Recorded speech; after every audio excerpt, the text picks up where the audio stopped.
Bismillahirrahmanirrahim. This is your biology tutor Saad. So today we will discuss our last topic regarding the movement in plants. So इसी के साथ हमारा जो है वो प्लांट पोर्शन आज कवर हो जाएगा मूवमेंट के हवाले से, और हम आगे जो है वो मूव करेंगे अपने एनिमल सेक्शन की तरफ. So today we will discuss our last topic, that is role of plant growth substance to plant movement. बेटे एक बड़ा ही कॉम्प्लिकेटेड सा आपको यहाँ नाम नजर आ रहा होगा. बेटे ग्रोथ सब्सटेंसेस उर्दू में जरा देख लेते हैं इसे क्या मतलब है इसका. ऐसी चीजें, ऐसे अमामल जो ग्रोथ को बढ़ाते हैं या कम कर देते हैं, उनको हम कहते हैं ग्रोथ सब्सटेंसेस. तो बेटे अगर वो तेज कर रहे हैं तो ग्रोथ रेगुलेटर्स, और अगर वो कम कर रहे हैं तो ग्रोथ इनहिबिटर्स. ऐसे अमामल, those factors which helps in growth regulations and inhibition of plant growth.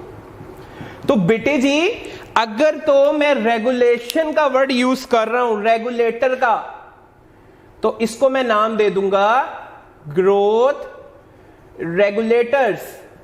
और अगर बेटे उसके ज्यादा होने की वजह से ग्रोथ रेगुलेटर ज्यादा मिकदार में हो जाए तो मेरी ग्रोथ रुक जाएगी, तो इसको मैं नाम दे दूंगा ग्रोथ इनहिबिटर्स. बेटे ग्रोथ को रोकने वाले. सो बेटे ग्रोथ सब्सटेंस की डेफिनेशन को आपने देखा. अब टू प्लांट मूवमेंट पे इसका क्या रोल है, हमारा मेन टॉपिक ये. बेटे बेसिकली ये जो ग्रोथ रेगुलेटर्स और ग्रोथ इनहिबिटर्स हैं, ये बेटे मैं बात कर रहा हूं हार्मोन्स की. बेटे हार्मोन्स जो हैं, आपने ये पढ़ा है कि ये ऑर्गेनिक सब्सटेंसेस होती हैं जो प्रोड्यूस होती हैं स्मॉल क्वांटिटीज के अंदर, और एक पार्ट में बनती हैं और दूसरे पार्ट की तरफ जाती हैं जहां इसकी रिक्वायरमेंट होती है. सब डेफिनेशन को जरा स्पेसिफिक कर ले. The organic substance which are produce in small quantities amount.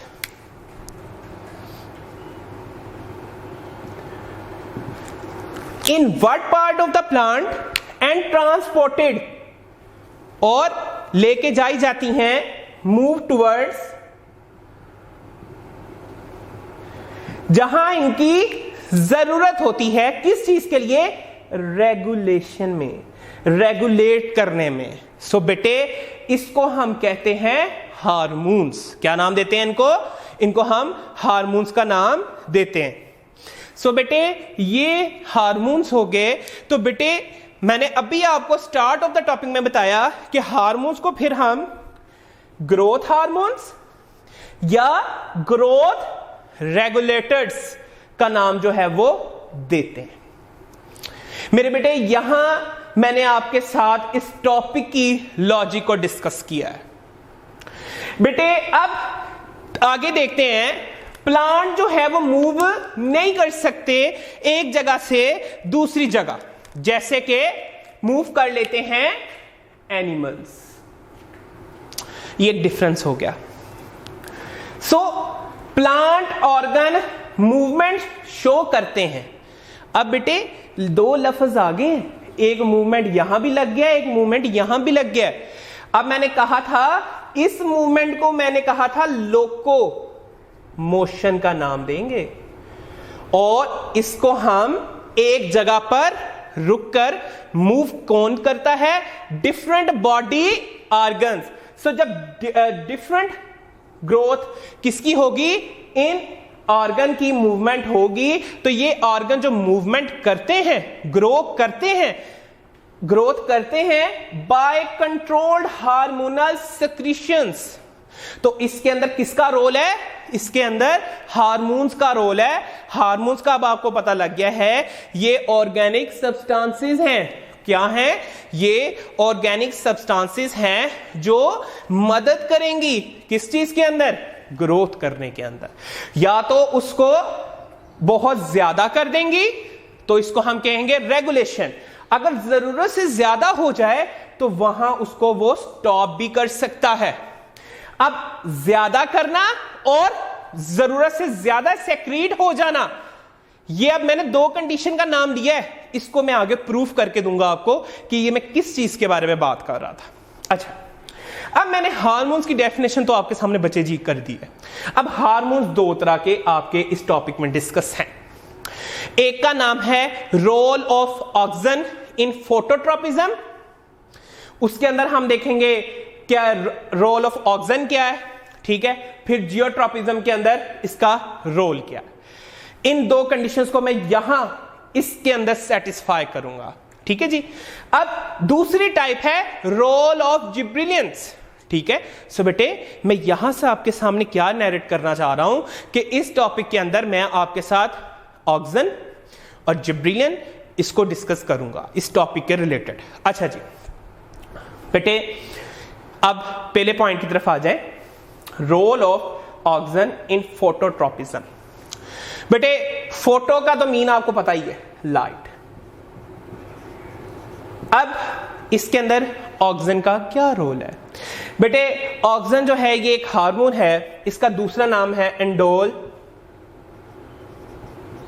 Acidic acid, इसको हम आई कैपिटल ए भी लिखते हैं, ठीक है। बेटे इसका करैक्टर क्या है पहले मैं वो आपको बता दूं। बेटे ऑक्सिन का रोल है ग्रोथ करने में इन स्टेम और इन रूट। क्या बेटे? ऑक्सिन प्ले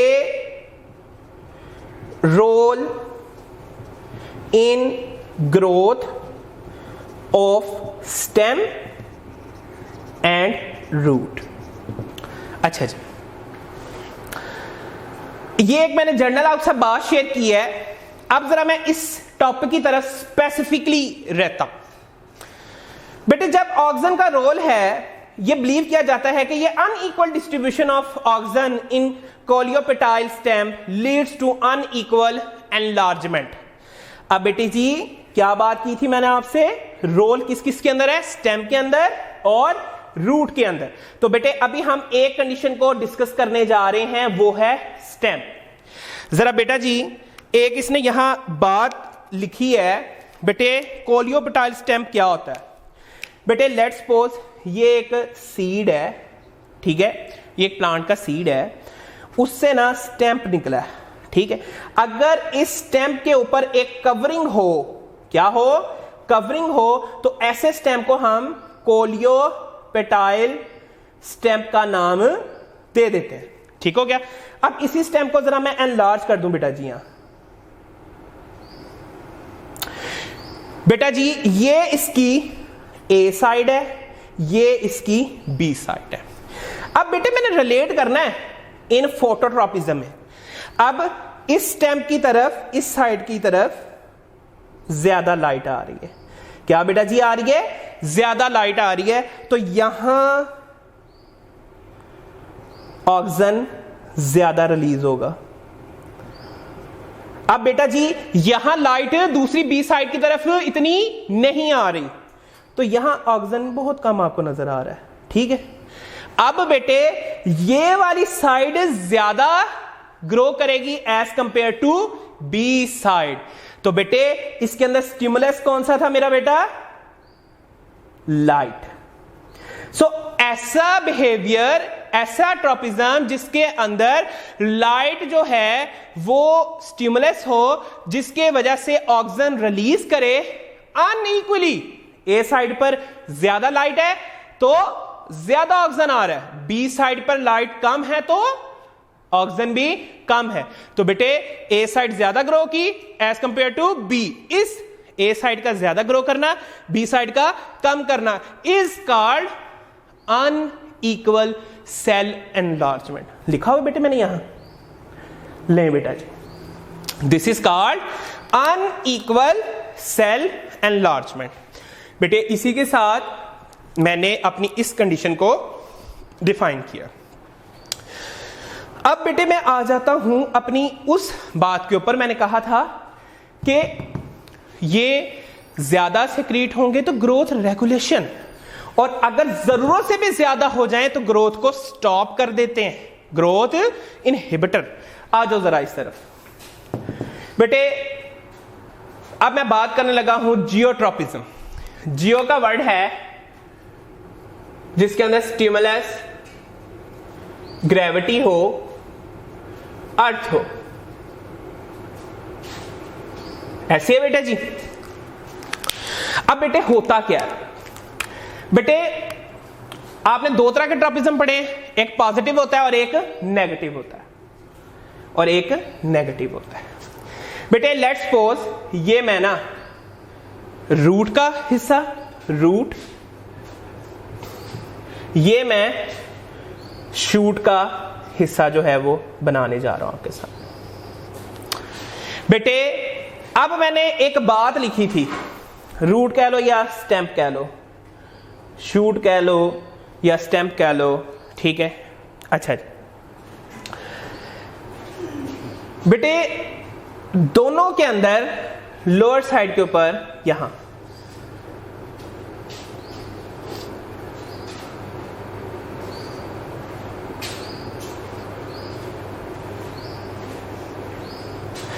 इस साइड के ऊपर, इधर नीचे भी,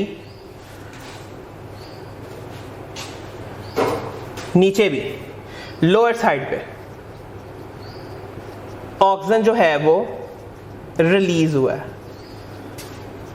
अब बेटे बड़ी इंटरेस्टिंग बात बताने लगा हूं मैं आपको बेटे, याद रखिएगा ऑक्सीजन जो है वो ग्रोथ को इनहिबिट कर देता है, ग्रोथ को इनहिबिट कर देता है अगर वो मोर रिलीज हो रूट के एरिया में। क्या हो? रूट के एरिया में अगर वो ज्यादा हो रिलीज।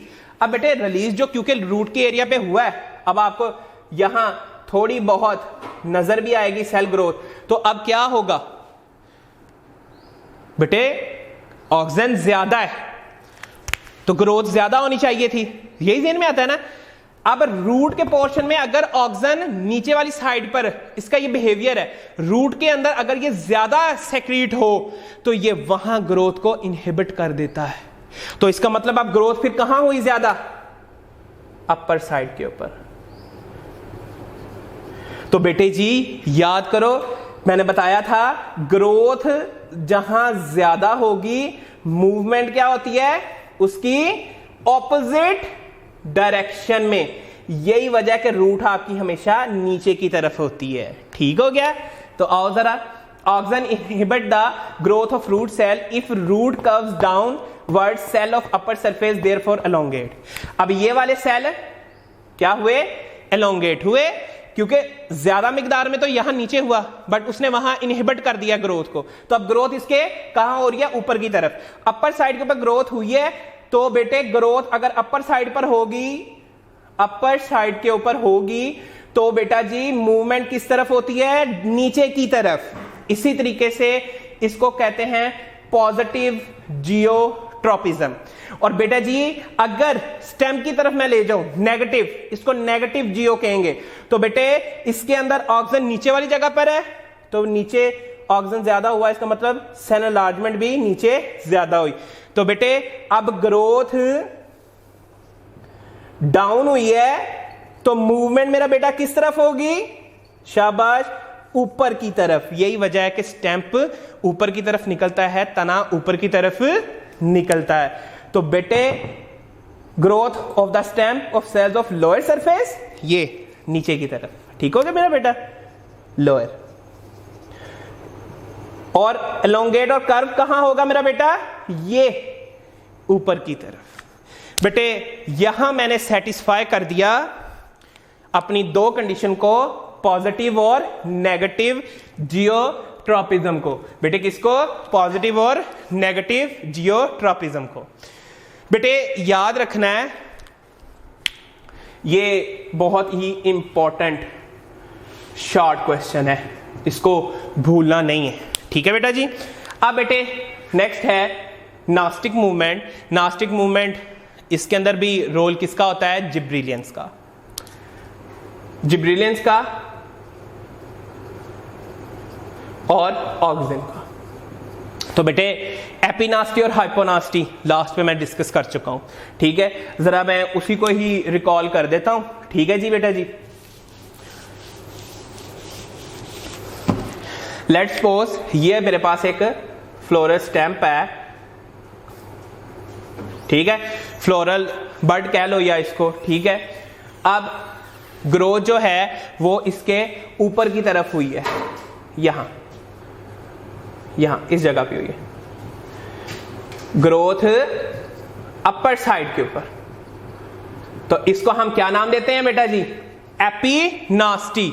तो बेटे अब ऊपर की तरफ हुई है तो मूवमेंट बेटे जी किस तरफ होगी? नीचे की तरफ। तो ये डायग्राम अब कैसे बन जाएगी मेरा बेटा, बताओ जरा। ये डायग्राम इस तरीके से हो जाएगी।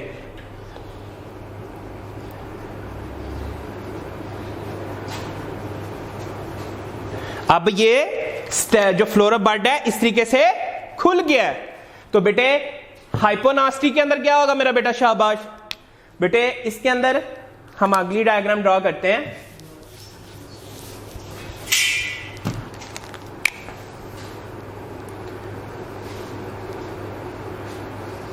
यहां अब लोअर साइड के ऊपर ग्रोथ जो है वो हुई है, ग्रोथ ऑन लोअर साइड। तो बेटा जी मूवमेंट किसके ऊपर होगी? अपवर्ड के अंदर। तो बेटा क्या होगा?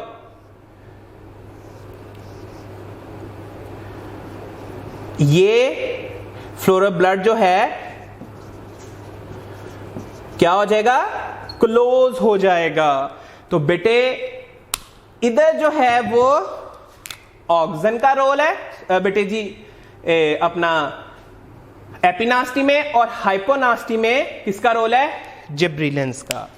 सो बेटे this is called differential changes, this is called growth regulation, this is called growth regulators. तो बेटे इसी के साथ हमारा ये टॉपिक वाइंड अप होता है और यहाँ हमारा प्लांट पोर्शन जो है वो कंप्लीट हो जाता है। उम्मीद करता हूँ आपको समझ आई होगी। Stay at home, stay blessed, Allah हाफिज़।